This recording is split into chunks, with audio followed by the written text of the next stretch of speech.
जोहार doctor B R. Ambedkar, जोहार doctor B R. Ambedkar.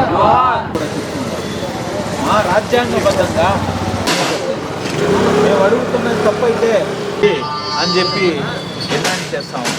అయినప్పటికీ కూడా గత 15 రోజులుగా నెల్లూరు కలెక్టర్ కార్యాలయం దగ్గర గిరిజన ప్రజా సంఘాల ఐక్య వేదిక రిలే నిరాహార దీక్షలు నిర్వహిస్తూ ఉంది. నెల్లూరు నగర మేయర్ స్థానం రాజ్యాంగబద్ధంగా గిరిజనులకు కేటాయించడం జరిగింది. గిరిజనులకు కేటాయించినటువంటి మేయర్ స్థానాన్ని గిరిజనులకే ఇవ్వాలి అని చెప్పి డిమాండ్ చేస్తూ ఉన్నాం గత 1.5 నెలల నుంచి. అయినప్పటికీ కూడా ఈ కూటమి ప్రభుత్వ పెద్దలు కానీ ఎన్నికల కమిషన్ కానీ స్పందించట్లేదు. నెల్లూరు కలెక్టర్ కార్యాలయం దగ్గర నుంచి రాష్ట్రపతి కార్యాలయం వరకు అనేక వినతులు పోస్టుల ద్వారా ఇవ్వడం జరిగింది. కలెక్టర్ గారిని అనేక సందర్భాల్లో కలవడం జరిగింది. ఎన్నికల కమిషన్ని కూడా ప్రత్యక్షంగా కలవడం జరిగింది. ఎన్నికల కమిషన్ ముందు నిరసన కార్యక్రమం చేయడం జరిగింది. అయినప్పటికీ కూడా ఎన్నికల కమిషన్ స్పందించటం లేదు. వైజాగ్లో 11 రోజులకి నోటిఫికేషన్ ఇచ్చినటువంటి నీలం సాహ్ని గారు నెల్లూరులో గిరిజనులకు రావాల్సినటువంటి మేయర్ స్థానాన్ని గిరిజనులకు దక్కకుండా అడ్డుకుంటున్నటువంటి పరిస్థితి.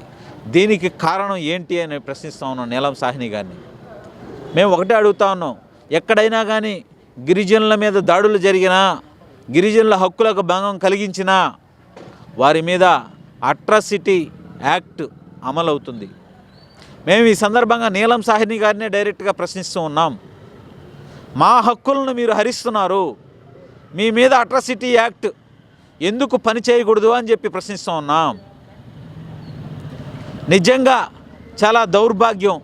ఒక సీనియర్ ఐఏఎస్ అధికారి అయ్యుండి మా గిరిజనుల హక్కులను హరిస్తున్నటువంటి మీరు మా గిరిజనుల పాపానికి తగలకుండా పోదని చెప్పి ఈ సందర్భంగా తెలియజేస్తూ ఉన్నాం.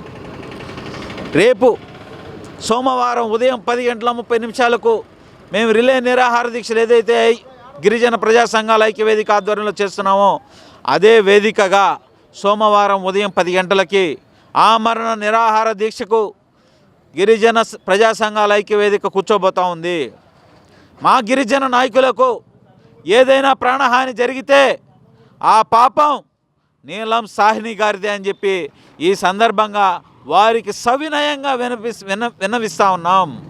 మా గిరిజన నాయకులకు జరిగే నష్టం పాపం మీదే అని చెప్పి ఈ సందర్భంగా వారికి తెలియజేస్తూ ఇప్పటికైనా కళ్ళు తెరిచి ఎన్నికల నోటిఫికేషన్ విడుదల చేయాలని చెప్పి డిమాండ్ చేస్తూ ఉన్నాం.